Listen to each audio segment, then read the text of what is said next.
구독자 여러분, 가느다란 줄기의 덩굴식물로 다른 물체를 잡고 올라가면서 꽃을 피우고 살아가는 식물이 있는데요.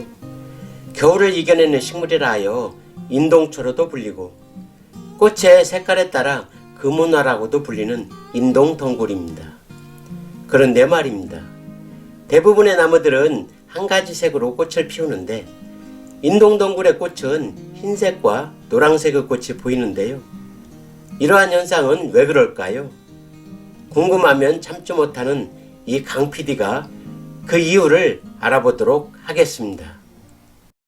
식물 다큐 TV는 식물과 관련하여 재미있는 내용들을 알아보고 이야기하는 생태 학습장이면서 식물 놀이터입니다. 많이 찾아주십시오. 인원 제한이 없는 공간으로 시끌벅적한 놀이터가 되길 소망해 봅니다. 안녕하십니까. 식물다큐TV의 강PD 인사드립니다. 오늘은 결혼하면 짙은 화장으로 변신하는 인동덩굴의 꽃이라는 주제로 인동덩굴 꽃에 대한 비밀과 생태적 특성 등을 알아보려고 하는데요. 인동덩굴의 꽃을 보면 흰색도 보이고 노란색도 보여 어떤 색으로 꽃이 피는지 헷갈려 하시는 분들이 계시는데, 이 꽃은 처음에는 흰색의 꽃으로 피어 벌과 나비를 이용하여 꽃가루를 전달시켜 수정, 즉 결혼을 하게 되고, 수정이 이루어진 꽃은 노란색으로 변하는데, 결혼 전에는 흰색의 맨얼굴을 가지고 있다가 결혼을 하면 짙은 화장으로 변하게 되는 이해하기 힘든 행동을 하는데요. 이것은 꽃 색깔을 변화시켜 곤충들에게 뿔이 없음을 알려주고 이제는 오지 말라는 사인이라고 하니 정말로 배려심 많고 똑똑한 인동덩굴 아닌가요? 인동덩굴은 인동과의 반상록성 덩굴식물로 우리나라를 비롯하여 중국과 일본에 분포하며 전국 각지에 산비탈 등의 양지바른 곳에서 자생하는 나무입니다. 가는 줄기로 5m까지 자라며 가지는 붉은 갈색으로 속이 비어있고 마주나는 잎은 긴 타원형을 이룹니다. 5월부터 잎 겨드랑이에서 피는 꽃은 흰색으로 피어 노란색으로 지는데 혼자는 외로운지 2개가 모여서 피며 꽃잎은 5개로 갈라지는데 그중 1개가 깊게 갈라져 아래쪽으로 처지면서 뒤로 말리는 특성이 있으며 수술 5개에 암술이 1개로 되어 있습니다. 꽃에는 꿀이 많고 달콤한 향기가 있어 꿀벌이 많이 찾아드는 나무로 어린 시절 꽃을 따서 꿀을 빨아먹으며 놀았던 기억이 나는 식물입니다. 인동덩굴의 꽃에는 숨겨진 비밀이 있는데요.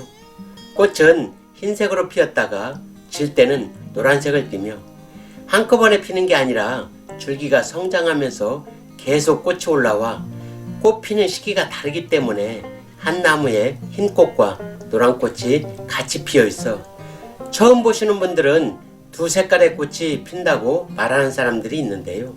실제로는 흰색의 꽃이 수정이 완료되면 수정을 시켜줄 매개충이 필요 없기 때문에 꿀샘이 말라가면서 노란색으로 변했다가 시간이 경과하면 퇴색되어 떨어집니다.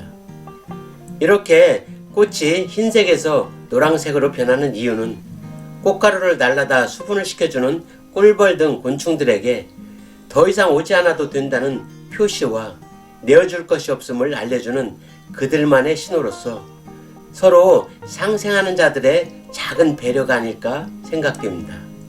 다시 말해 나는 결혼을 하였으니 이제 중매쟁이들은 필요 없습니다 라고 품절여임을 선언하는 것입니다.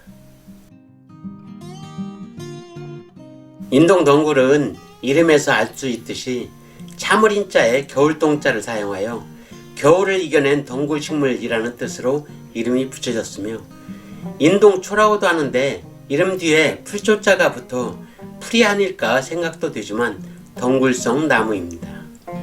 잎이 떨어지지 않고 겨울을 지내기에 이름이 붙여졌지만 남부지방에서나 가능하며 중부지방에서는 잎이 다 떨어지거나 일부의 잎만 가지고 있는 경우가 대부분입니다.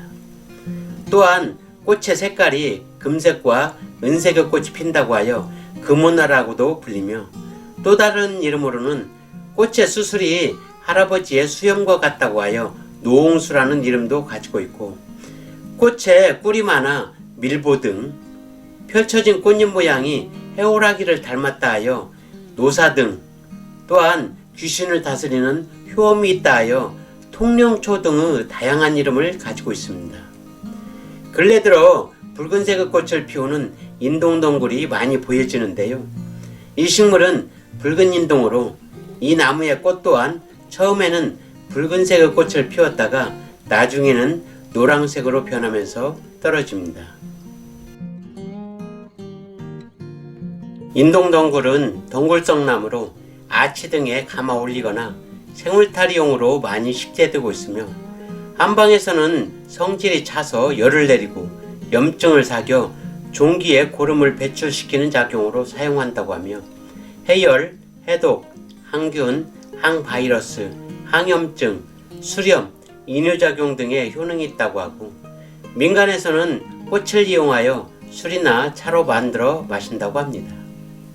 조선왕조 실록에는 정조 10년에 알아놓은 세자에게 인동차를 올려 세자의 피부에 열이 시원하게 식고 반점도 상쾌하게 사라졌다는 기록과, 순조 14년에는 의관이 임금을 진찰하고 다리에 약간 부기가 있는 듯하므로 인동차를 드시겠다라는 기록이 있는 등 왕실에서도 약용으로 이용되었다고 합니다.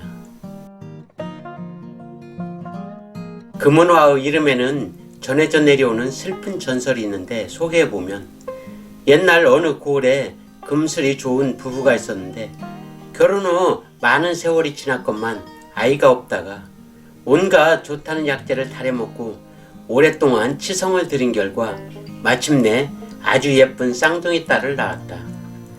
부부는 큰 딸을 금화, 작은 딸을 은화라고 이름 지었으며, 이 자매는 사이가 아주 좋아서 잠시도 떨어지려고 하지 않았다.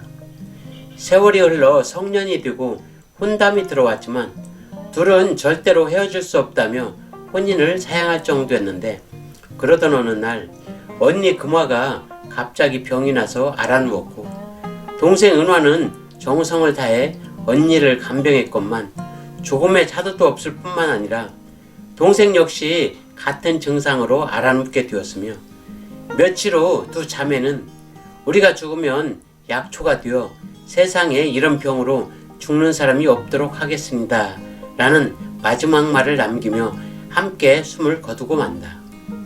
동네 사람들은 뒷산 양지 바른 곳에 두 자매를 장사 지내 주었는데, 이듬해 무덤가에서 한 줄기 덩굴이 자라나고 여름이 되니 흰 꽃과 노란 꽃이 함께 피었다고 한다.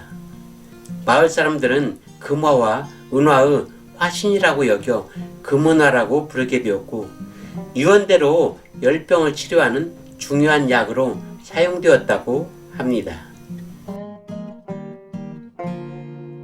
이상으로 결혼하면 짙은 화장으로 변신하는 인동덩굴의 꽃이라는 주제로 인동덩굴에 대해 다양한 내용들을 알아보았는데요. 공원 등에서 인동덩굴을 만나게 된다면 꽃색의 변하는 모습을 확인해보고 금은화의 슬픈 이야기도 상기해본다면 인동덩굴이 친구의 모습으로 친근감 있게 다가오지 않을까 생각해보면서 오늘의 모든 영상을 마칠까 합니다. 구독과 좋아요를 부탁드리면서 지금까지 식물다큐TV의 강PD였습니다. 감사합니다.